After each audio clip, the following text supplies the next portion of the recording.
Welcome back to After the Alarms. I am here with Teya, the ceramic queen herself. I'm so excited to chat with you more about building spaces, building ceramics, your morning routines, all those fun things. Always start with the same question. What is the first thing you do after the alarm? Make my bed. Actually, it's putting my hair up. I have a clip Really? and I put my hair up in a top knot just because it gets it out of my face. We have a new matcha bag today. Look at the comparison. Great job with your branding. Like everything about even the font. We love her. No, we love her. We love her. It's Beautiful. what brought us here, and we graduated. It's just so airy and clean. You just moved into this beautiful space that I'm obsessed with, but you've always designed your spaces with so much intention. You said that you just came from a studio, but like it never felt like that. What are your tips for someone who kind of wants to take inspiration from the way you design spaces? I don't have a TV in my apartment. I actually didn't. Yeah. Do you not watch TV?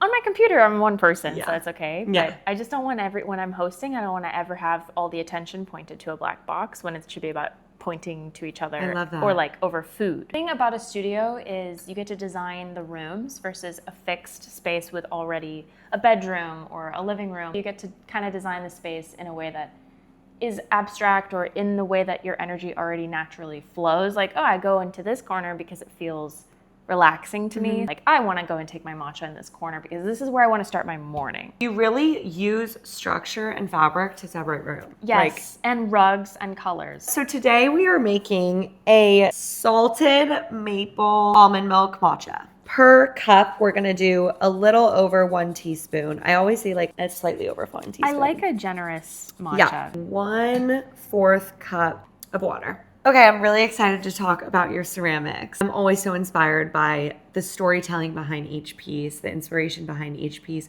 Where do you pull inspiration from? Yoy, so many places. I'll pull some pieces from different collections just to talk about where the design inspiration came from. These are so beautiful. I went to this small island in Greece. There were these people, hands above their head, just floating, relaxing, completely sprawled out in the water. Inspired the Floating on a Rock collection, where truly if you zoom out, I mean, we were all just existing, floating in this abyss. But anyway, that was this piece. What I also find special is something with wonk and same nature as the human body. So something that has like the same dimples as you. Is inspired by this moth that I found in the Adirondack Mountains. Each of these you found from something that you noticed that I feel like a lot of people wouldn't typically notice. I just go in and I observe on a micro But I was going to level. say, are you constantly in that mindset, or is that just when you're looking for inspiration, or does that turn on and off? It doesn't. Constant. Yeah. There's a lot of things to be inspired by. The hard part is narrowing it down.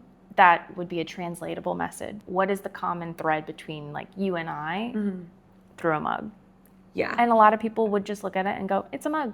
And that's great too. But I think it goes beyond a product. Like this is not a product. This is an art piece. And I want to bridge the gap between art and function. Has any customers ever told you who's bought your mug, like an experience they had? Yes. It's very sweet when someone says Yeah. that their food tastes different or their drink tastes different or they pick their mug based off their mood. And it does. It matters. Like that's why we reach for our favorite sweater. We put on our favorite shoes. I would never want my piece to be occasional.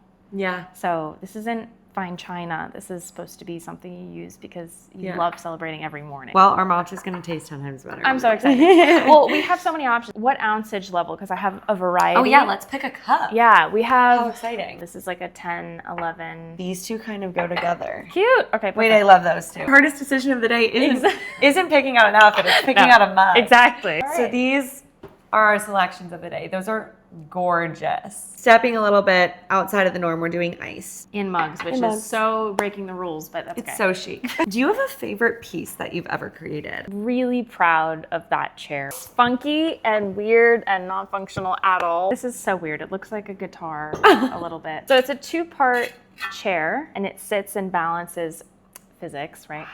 And then I put a bunch of tassels and now it's just like, they're like chair bangles on the bottom here. Oh my God. Chair bangles. Wow, this is so cool. The fringe. Yeah. The other piece that I really love is this one, and it's like my hugging vase. Oh, it's a vase. Yeah. So it like hugs on your shoulder. Oh my God. Isn't that kind of comfy?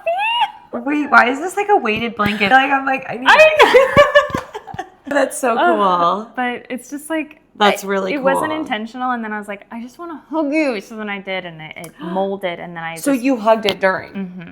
Wow, cool. What is your go-to ritual when you need to spark creativity, need to think of something new, need to get inspiration? I block off my calendar. I go to a park and I journal and I look at the trees and I look at the grass. I love that you actually block your calendar. If you didn't block your calendar and you were to just sit in a park for an hour or two, you would feel guilty. No, you have to block it out. You have to block your calendar. It's like a little boob. Yeah, that looks perfect. Okay.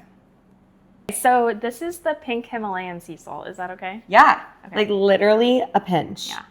Okay. Cute. Wow. Incredible.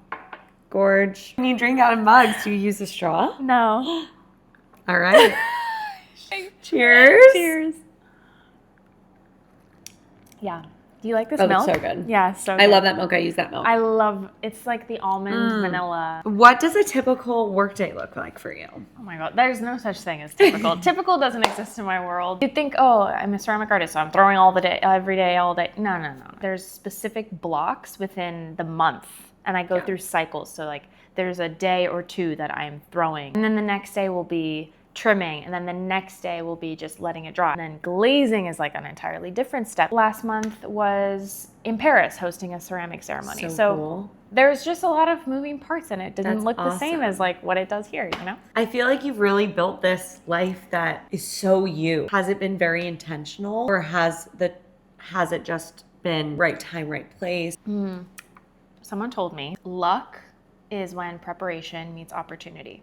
So I feel like I have just been preparing this entire time, and things come and cross me and I go, yes, I will say yes to that. I will say yes to this. I think it's also just calling in that opportunities can reach you at any point, and you are open and available to any possibility. I feel that through and through because I had a job and was building this matcha brand for 2 years. And it was steadily growing, nothing crazy. If any opportunity were to come my way, I was not available. The second I quit my job, set active collaboration, go to Coachella and serve matcha. Like all of these opportunities, the universe was almost waiting for me to be open. The universe would never give you something if your plate is already full and your table has no more room on it. What's something you wish more people knew? This could be a hot take. This could be something that you think people perceive in a way that it's not intended to be perceived. My hot take is that to be cringe is to be free. Like you have answers waiting for you on the other side of something that you've deemed embarrassing. Who's the person that's telling you this? It's probably yourself. And I think that if you unleash a lot of control and ego, that it's actually not cringy, it's not embarrassing, and that sets you free from a lot of this mental caging that we do growing up. Send the letter, perform, dance, ask someone out, propose marriage, like do the thing, because that's momentum. Clearly something inside of you is wanting you to do that. If you get a spark, you're coded already to do it.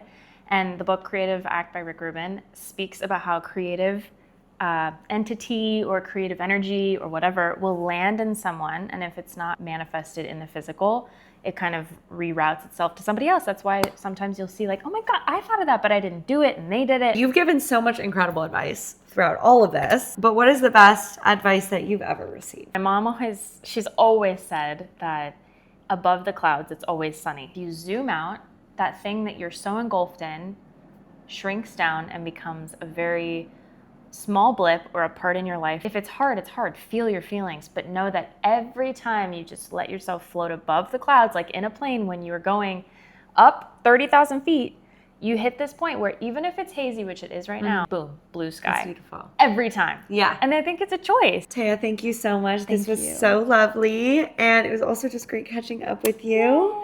We haven't And seen each other tell everyone forever. where they could find you when your next ceramic collection is coming out. I'm out with collections quarterly, so working on the next collection soon, and I just moved into my space / ceramic studio, so still settling in. No date is set, but feel free to tag along, and I'll be sharing that soon. I can't wait. Thank you for having me. Cheers.